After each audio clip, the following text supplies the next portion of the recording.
Thank you, Jackie. Thanks. Thank you, everyone, for being here. It's a pleasure to see you all, and an honor that you took out the time to hear me speak about my work. Um, how many of you have freaked out in your life ever? How many? Yeah, how many? You didn't freak out? Oh, okay. But yeah, if you haven't freaked out, then I think the museum should be holding a lecture for you to train us how to not freak out. Um, I kind of had that feeling when I got an email that I would be giving a lecture. I said, "Oh no, this isn't me. I've been working in my studio in solitary environment for so long that I don't think I'm capable of giving a lecture about my practice." So I just wanted to take you to jump you all the way through the work that I'm going to be showing you to the work that I've done now. My work is basically about spirituality, and the language of spirituality is silence. Even though that being said, I have sort of tried to come up with a sort of a lecture that I would be taking you through. So, the right arrow.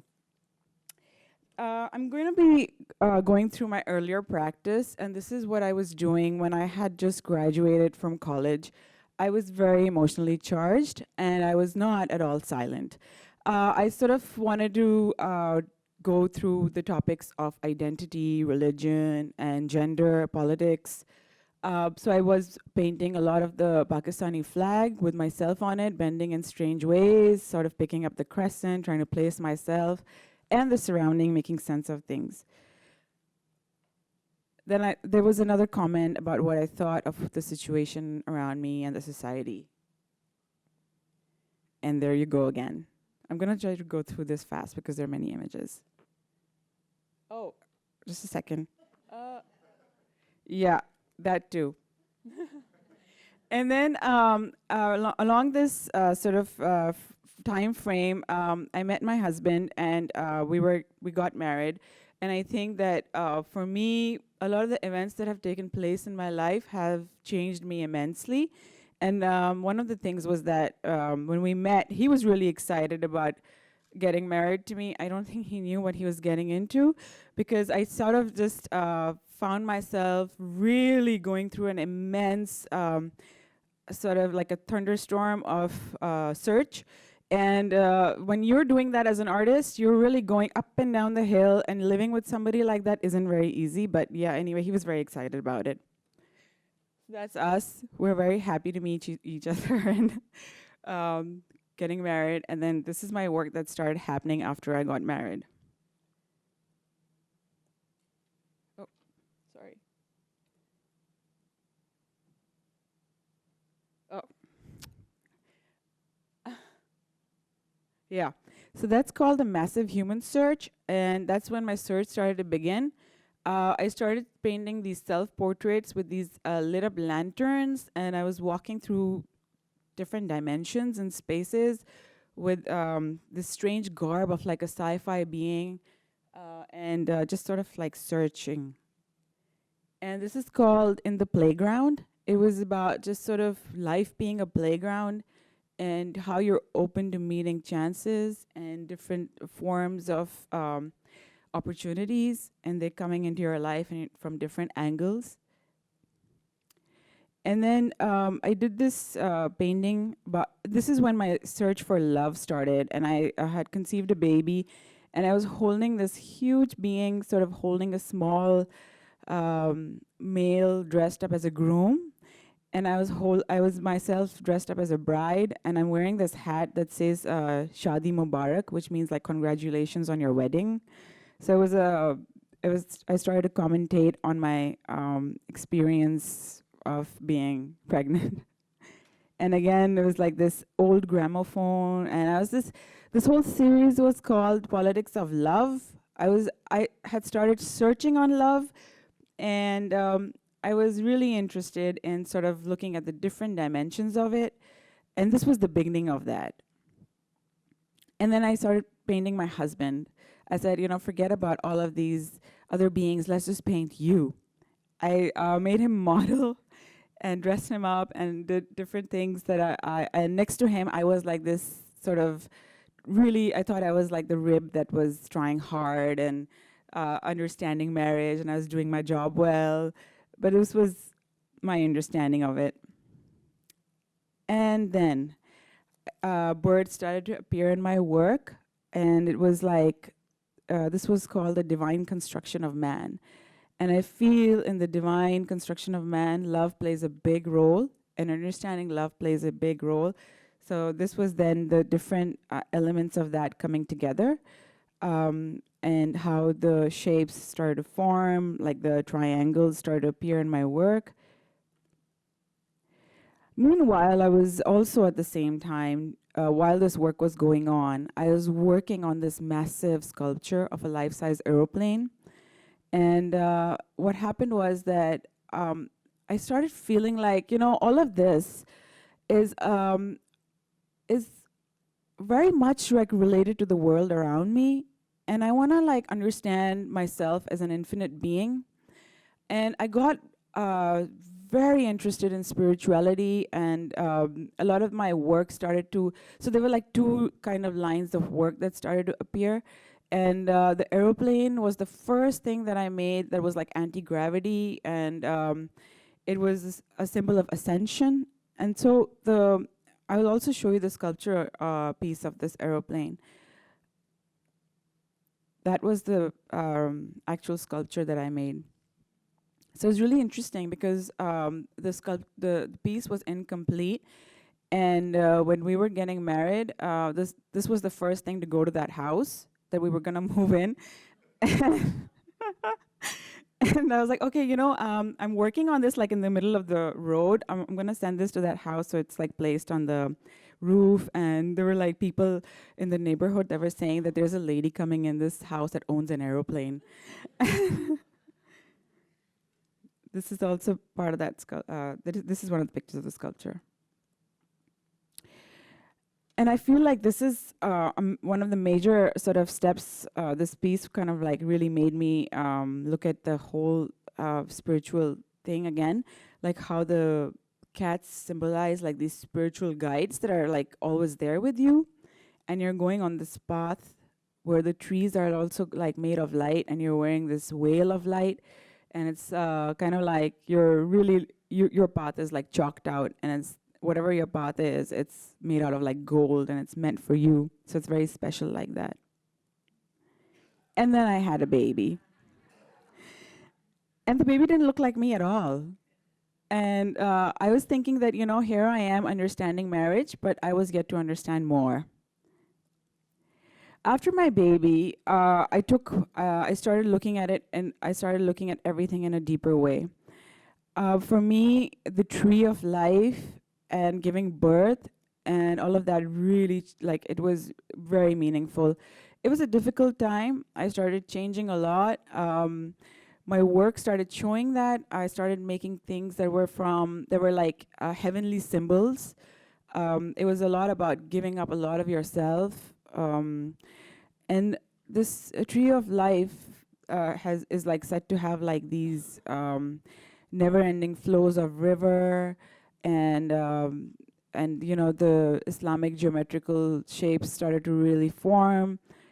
Sacred geometry started to take shape in my work, and again, the birds started to really. This was the time when the birds started to appear. Again, I made this painting of this was about the oud tree, and oud is like a perfume. It's extracted out of the oud tree, and it's said that the oud tree was actually placed in heaven, and when Adam descended down to earth, the oud tree started to cry because he was really attached to Adam, and then God sent the oud tree down to earth with Adam, and he said, okay, you can belong with Adam. And then, this is just it's a story, so I don't know, but it was really inspiring, this story for me. And then that's why I made like this thread, like a river of the oud tree, because I feel like the fact that the oud tree was crying for Adam, it's still there in heaven, but it's like just sent down like one little river of its scent to earth. I started getting into trees and landscapes and started looking at the relationship between the dimension of heaven and earth.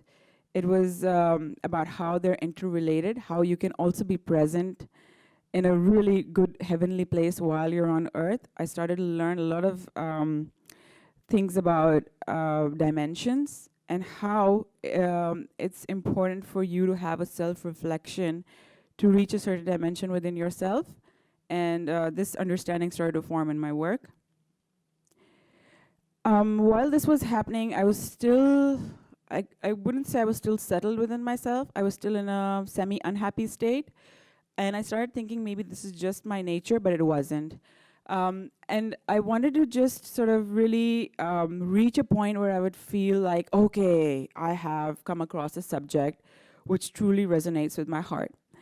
While I was sitting there with this search one day, I was just like, please, you know, I was asking the universe, I was like, please just give me a sign. It's time, I really need to see something that holds somewhere deeper within myself. Then I was sitting there with the doors open, and this hoopoe bird just came and just sat there. And I was like, what is a hoopoe bird doing in this weather in this country?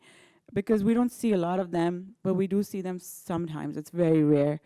So I was just sitting there, and it's looking at me, and I'm looking back, and I'm like, what are you doing here? And I was like, well, didn't you ask me to be here? You know, it was just like, am I not the answer to your question? So it was just like a moment of understanding that this is it, I'm gonna be painting you. And I started painting the hoopoe bird and more birds. And this was, this painting took a lot of time, and I wanted to just really sort of let it sink into my system. And I think I'm really glad I did that. This was a stamp point of me saying, okay, this is it, I'm gonna be painting birds. This is called Learning to Fly. And along the path, I met a teacher who was a spiritual teacher, and he was giving us a lot of talks about self-realization and changing, and how the outer world is a reflection of the inner world, and understanding yourself is to understand the whole of existence. And this was called the Nectar of Knowledge, because it was like the 3 stages of transformation from being emotionally charged to rising out and being sort of structurally united with the universe.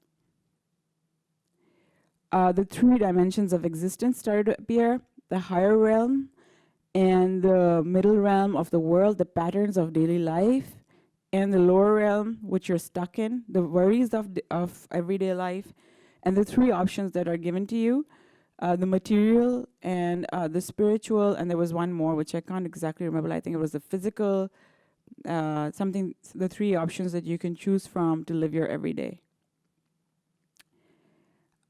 This appeared, and then I was sort of just sitting there, and one day, and I realized that how differently the same thing can appear to me every single day.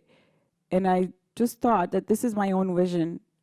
And this painting called Wailing of Consciousness came across, because it is the quality of your consciousness through which you look at the world. And when we are born, our consciousness is very pure. And with the understanding of life, the consciousness wraps up into different layers and starts to make you give a solid understanding of yourself. And there is no real solid understanding of the self. The self is a body of energy, and that started to appear in my work. Then I made this painting of several birds sort of facing up, and just the one bird facing down and like balancing. And it became like the symbol of how we look down upon death, and how death is also an aspect to maybe look at differently. And the idea of death while you're living is also possible, because you're shedding so much of yourself that a past of yourself is dying while you're also living forward. This one was about life and how you're just a cell growing into blooming into a being from a dot to this whole structure, and how the glory of life just takes you into sort of forming these different sacred patterns, and then there are these different dimensions above that are sort of sending down this guide to wrap you up in this beautiful energy. And then I started painting about love again, and I realized that I was always interested in love, and this one was about how you're basically like this small blooming structure, and there are other big, large blooming structures taking care of you, and there's a whole system that's taking you forward and showering you with different blessings and holding you sort of in a very strong web of protection. From that, I moved on to analyzing love in a way that I would look at it in different phases. When I became aware of this, of my interest more, consciously, I said this to my teacher. I was like, I wanna walk on the path of love, because I wanted to, I thought it would be exciting. I thought it would be interesting. And he turns around to me and he said, that is the most difficult path to walk on. And he said, why don't you choose something else? Look at it. And I was like, okay. I was a little bit disappointed, but I started to look at it. I was like, what does he mean? What is he talking about? And literally, like, I think walking on the path of love does mean that you have to sort of really let go of a big piece of yourself every single time, because then there's nothing to sort of point out into your darkness. You really have to sort of say, I'm not gonna let my past patterns and habits take me away from my focal point of love. And it is a difficult way of living, but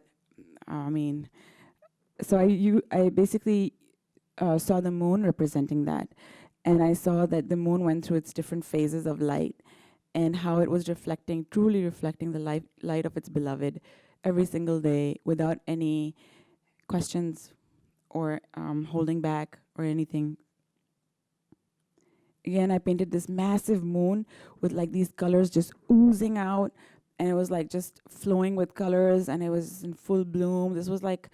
And I think this was like my last painting when I used maybe a photographic reference just to look at as a glimpse that, okay, but after this, I just let go. And then it was called this was called Celebrating. And I just splashed, these are big pieces, so I just splashed a lot of colors, and it was really like celebrating. And this formed, I think this was called the spectrum of love, and there were all these big spectrums of color that were just blooming. This was called the center of the heart, like where the water and fire meet, because the heart is pumping water while it's also using calories, and it's like where the love comes from.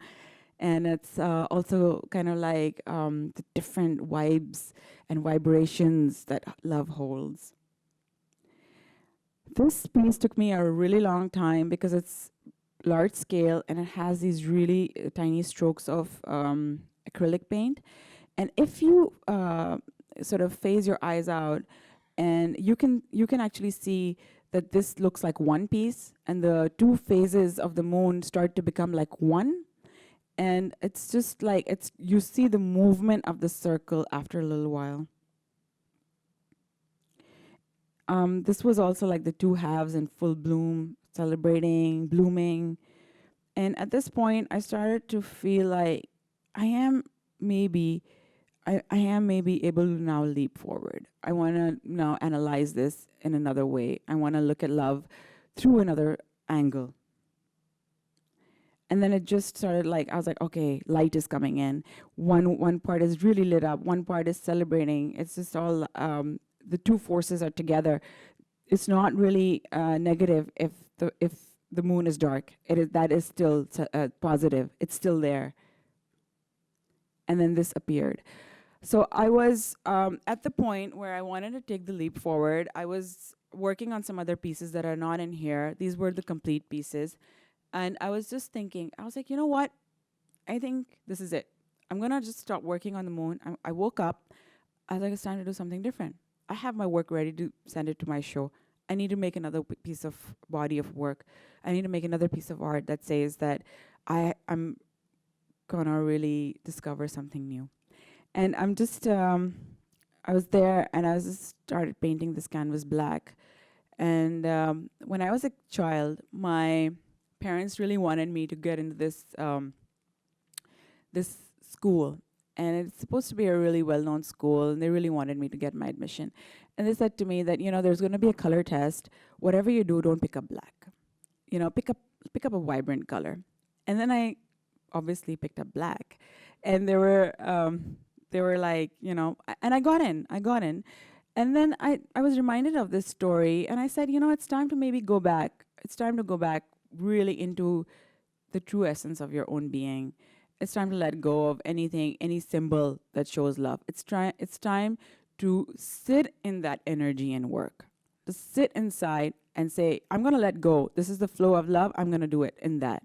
Rather than saying that this is the symbol of this is the symbolizing that, this is blooming, this is this. There's no meaning, there's nothing. It just is. And then this work started to appear.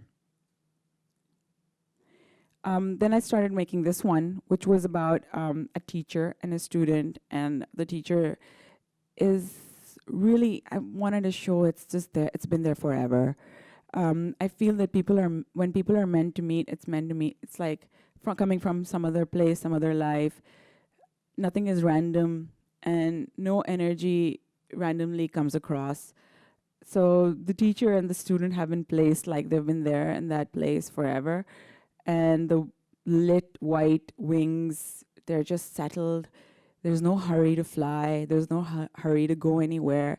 They've been placed in that realm of wisdom forever. And I just wanted to show that. So then appeared Glory. I made this bird and I was painting it. And in the middle of the painting, it said, place a crown on top of my head. And I was like, okay, let's place a crown. I started making this crown, and it almost said to me that this crown needs to be the brightest thing in this painting.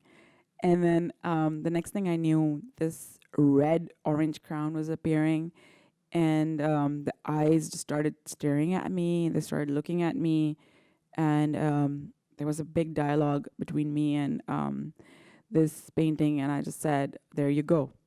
And I kept doing whatever it asked me to do. I said, okay, red beak. Red beak. You have a red beak.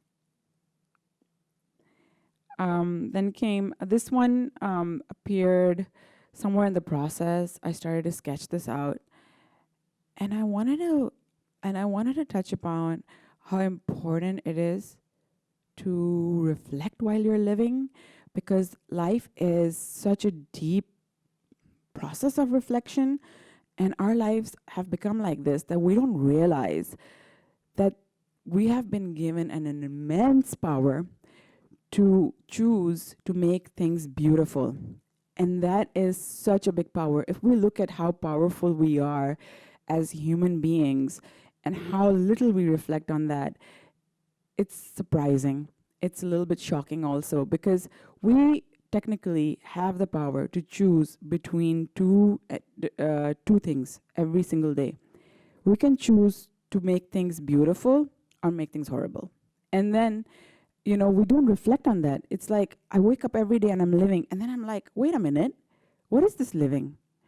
What is this that I'm doing every day? What is this that my being needs to wait and see and focus on?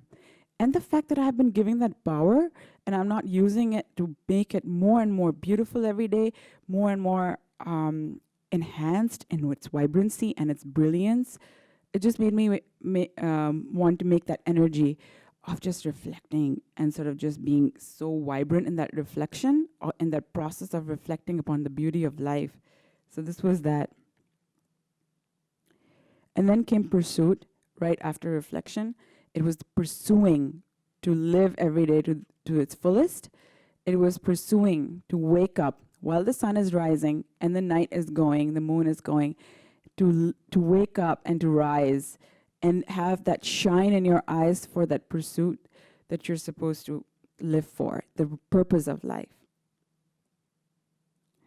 And affinity started in the beginning, and it was the last painting to finish.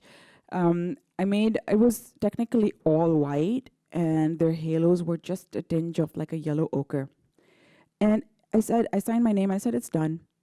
I came back and it said, oh, it's not done. I kept looking at it, and it was that painting when I was like, what do you want from me? And then I said, oh, maybe the beings want to be colorful. I made the beings colorful. I said, no, the beings don't want to be colorful. The background wants to be colorful. And then it was just like, it went on and on and on and on. And then it just came to a point where the background was gold and the beings were white, and it made sense.